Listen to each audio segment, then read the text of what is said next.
Hey there nerds, Cubby here, and I have the extreme honor of being right here with Gary Frank. Yes, the Gary Frank. How you doing today?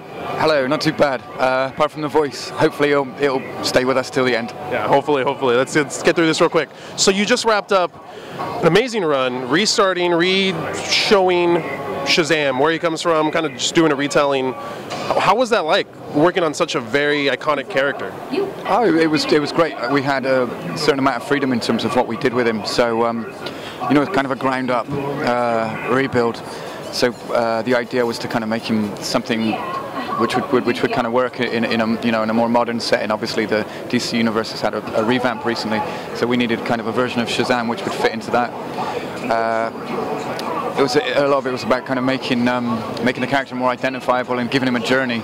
We couldn't kind of take the old character and just throw him straight in. We kind of needed to see him grow and meld organically with the universe.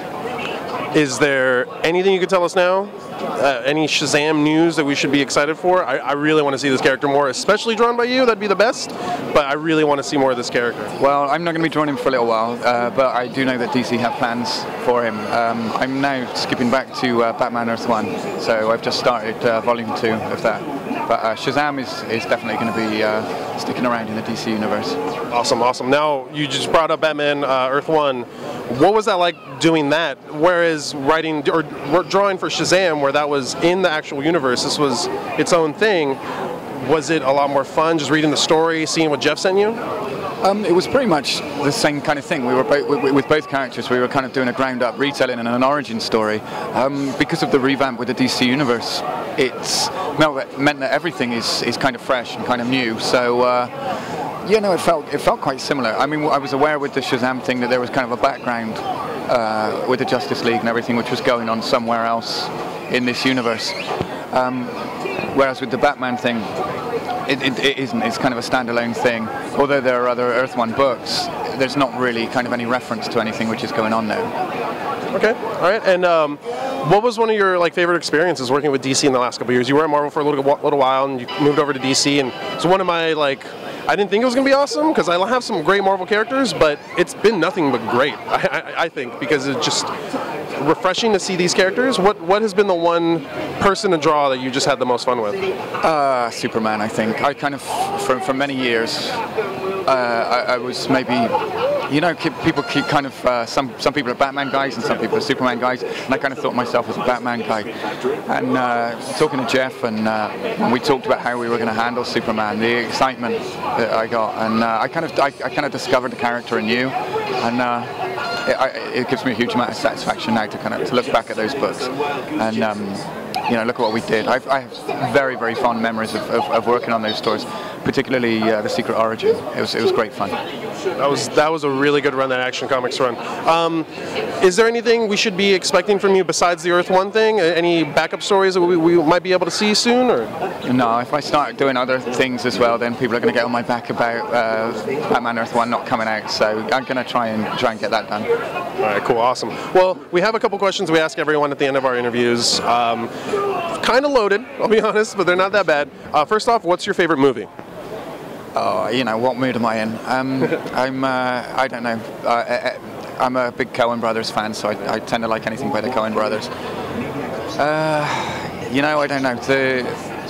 I guess you want me to say a superhero movie, and there have been a few good ones in recent years, some of which I probably shouldn't say when I'm stood in the DC booth. But I think I'm unique in that one of my favorite superhero films was the Ang Lee Hulk. I know that tends to get slated quite a lot, but I really enjoyed the latest Superman. I took my little boy, who's 7, to see it, much as my dad took me to see the original Richard Donner one. And I think it's an experience which is going to kind of hopefully it'll be a memory as you know, as fun for him as mine is for me. I've seen Christopher Reeve flying across the screen on wires all those years ago. Hopefully he feels about Henry Cavill the same way we did about Reeve. Oh, yeah. Second one, what's your favorite comic book?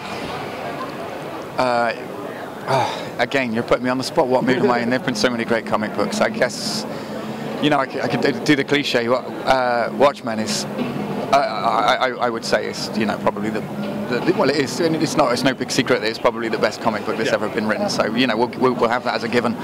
what means something to me on a personal level, you know, I have great fond memories of those of the John Romita Spider-Man issues all those years ago, because that was the stuff that kind of got me hooked on comics as a kid. So, you know, you could take your pick from anything from that era, any of the you know, that era with Stan Lee and the Ditko stuff. I guess came out slightly before me, and it probably freaked me out a little bit too much to make me truly love it. Although I do have great memories of you know, Dr. Octopus and Spider-Man fighting in a giant goldfish bowl and things like that. I love all that stuff. But really, I think the John Romita stuff, the Spider-Man stuff that he did, is my favorite. It's a classic run, classic run. And lastly, what's your favorite video game? I like the Halo games. For a long time, I thought there would never be a Zelda game, which bored me, but I kind of stopped halfway through the last one. So maybe I've had enough Zelda, I don't know. But you know, I love those things. I don't know, you know, I've got a 7-year-old kid, and every time I put a console on, it tends to get gradually handed over. You know, he always wants to do a little bit, and Dad, can I have a go? And then, you know, finally I just hand the thing over and say, yeah. So I don't play as much as I used to now. Awesome. I think everyone would want to hear that, so that way you can keep drawing your books. Well, okay. Anyways, thank you for talking with us. I hope your throat feels better. And have a great con. Okay, thank you. Hi, this is Gary Frank, and you're watching Nerdlocker, the place for your inner nerd.